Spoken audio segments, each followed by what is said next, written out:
only took one barcode, one tiny label, one blink of human error, just seconds long, to destroy a man's entire future. That morning at St. Nicholas Memorial Hospital started like any other. Nurses buzzed between rooms, clipboards were signed off without much thought, and the sterile air of the ward carried the scent of antiseptic and routine. 2 patients were admitted just minutes apart. Elijah Moore, 31, walked into the hospital under his own power, smiling, sipping a cheap vending machine coffee, and cracking jokes with his sister. He was there for a routine cranial scan. His headaches had been bothering him more often, but no one was panicking. Meanwhile, Richard Banks, 43, was wheeled in on a gurney, unconscious, pale and slipping further away. His condition was urgent, a large, fast-growing brain tumor pressing against his frontal lobe. Both patients had scans done within the hour.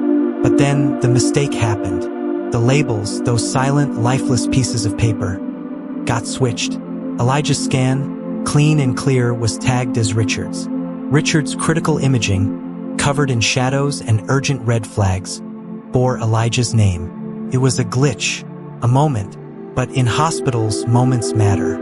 That single swap would trigger a cascade of irreversible consequences, sending the wrong man under the knife for a surgery that wasn't his. No one double-checked.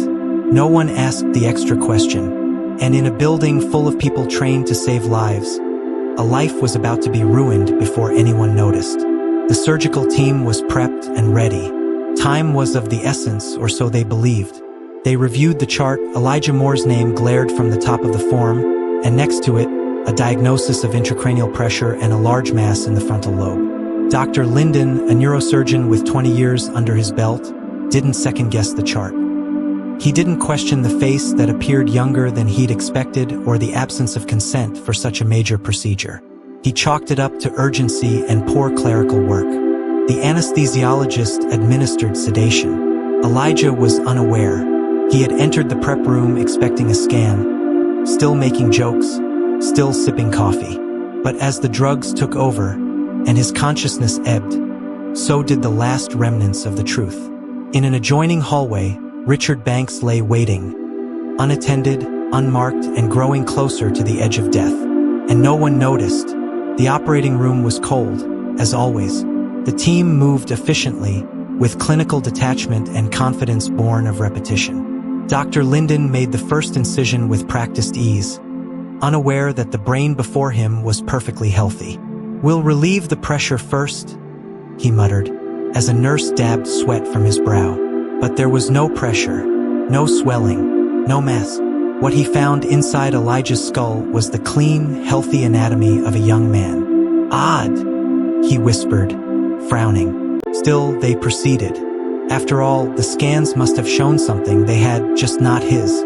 As tissue was removed and vessels were severed, a life that needed no cutting was irreversibly altered.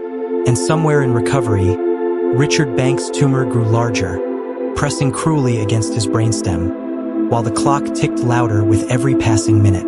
Hours later, Elijah was wheeled into recovery.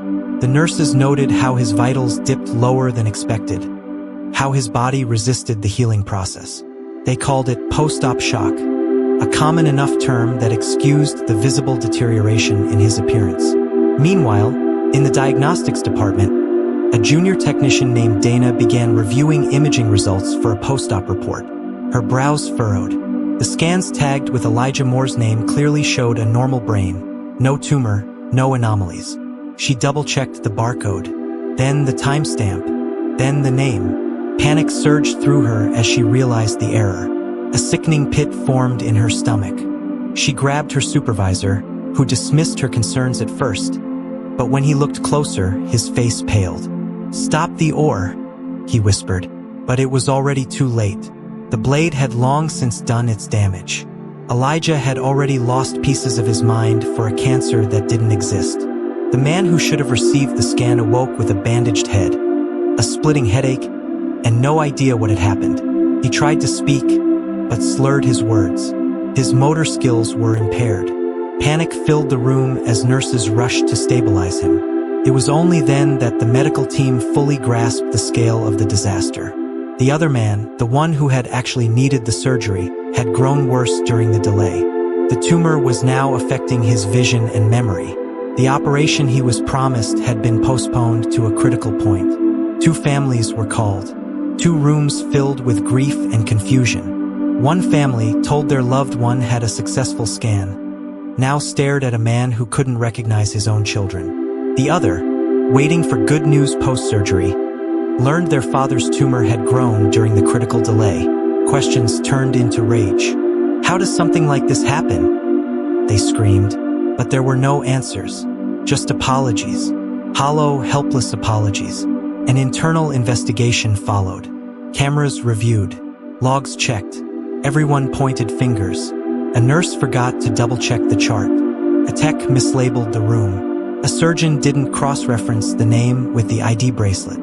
In a system meant to save lives, a chain of small oversights had culminated in catastrophic harm. The hospital called it an unfortunate incident. The families called it criminal. Lawyers got involved.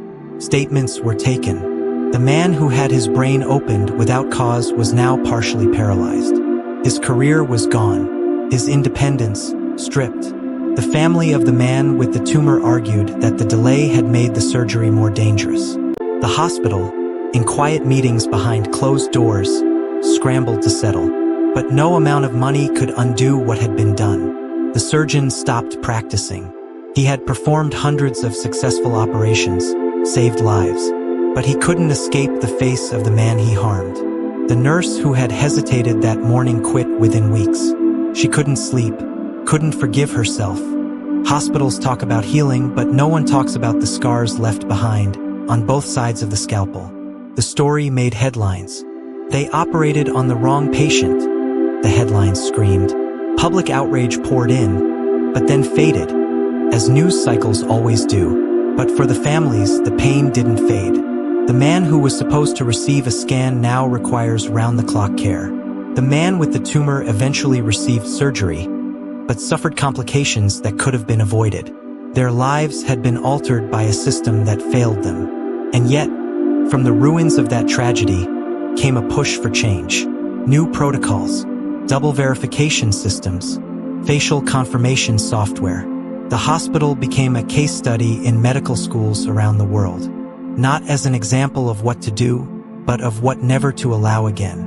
The man whose life was destroyed became a symbol, a silent witness to the importance of diligence, of care, of asking the second question when something doesn't feel right. So, when we trust hospitals with our lives, we assume infallibility. But even in the most sterile rooms, even under the brightest lights, humans make mistakes.